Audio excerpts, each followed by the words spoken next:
Thank you, Mr. Speaker. The work of Congress, in particular the House of Representatives, is to advance the well-being, security, and economic growth of the American people. And let me define for you who the American people are. For all of us as members of Congress, that looks very different. For me, in my district, it means the young entrepreneur who's eager and excited about starting a new business, a startup company. It's the middle-aged couple who have government jobs, who have worked diligently, scrimped and saved to buy a home, and are now looking for financing and support to send their children to college. It's the veteran who has served this country and now has to navigate through the bureaucracy of federal government to get those rights and privileges that, having served this country, he or she deserves. It's the senior citizen, the retiree, who is always watching their budget to make sure that they have enough to meet all of their bills and somehow get by. Those are the people, those are the families that I fight for.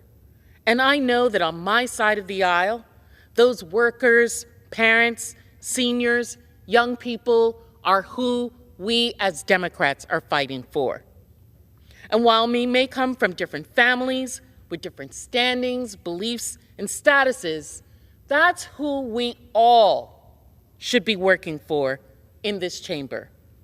Presently, however, the House Republican economic scheme, will only hurt working Americans' families whom we say we are here to support.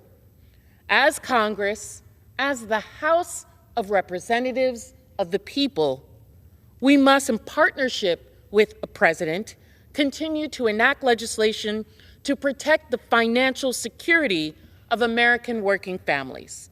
That's why I am directly calling on my colleagues, the Republican conference members, to begin the work of legislating for the American people, the majority of Americans, not the performative politics required by an extreme social media fringe. Legislation to help work out the best possibilities to solve the growing challenges that our family, the American people, face every day. The current Republican-led plan to cut taxes in favor of the wealthy does not help lower and middle-income families. Instead, it increases our national deficit and makes inflation worse.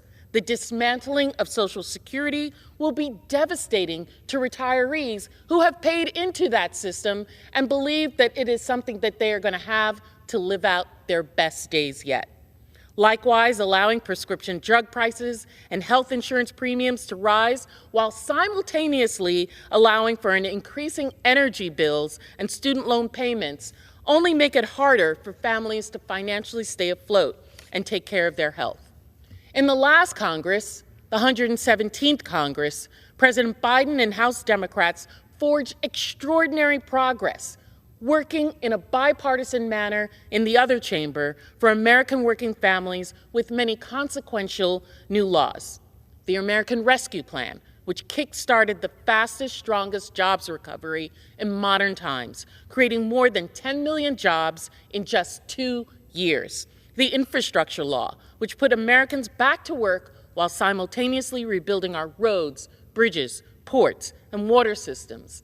The Safer Communities Act, which deploys stronger tools to help guns out of dangerous hands. The PACT Act, which ensures that veterans who are exposed to toxic chemicals while protecting our nation can access the healthcare services they need. The CHIPS and Science Act, which will power American preeminence in science, innovation, manufacturing, and strengthen our national security and bring jobs back to America for decades to come. And the Inflation Reduction Act, which slashed prescription drug costs, lowering healthcare premiums, delivering the most consequential climate action in history, and reducing the federal deficit.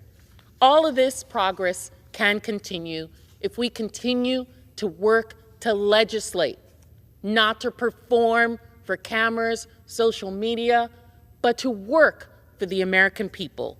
It is incumbent on us all, Democrats, Republicans, all of us, to work together to protect the health and security and freedom of families, the American families. I yield back.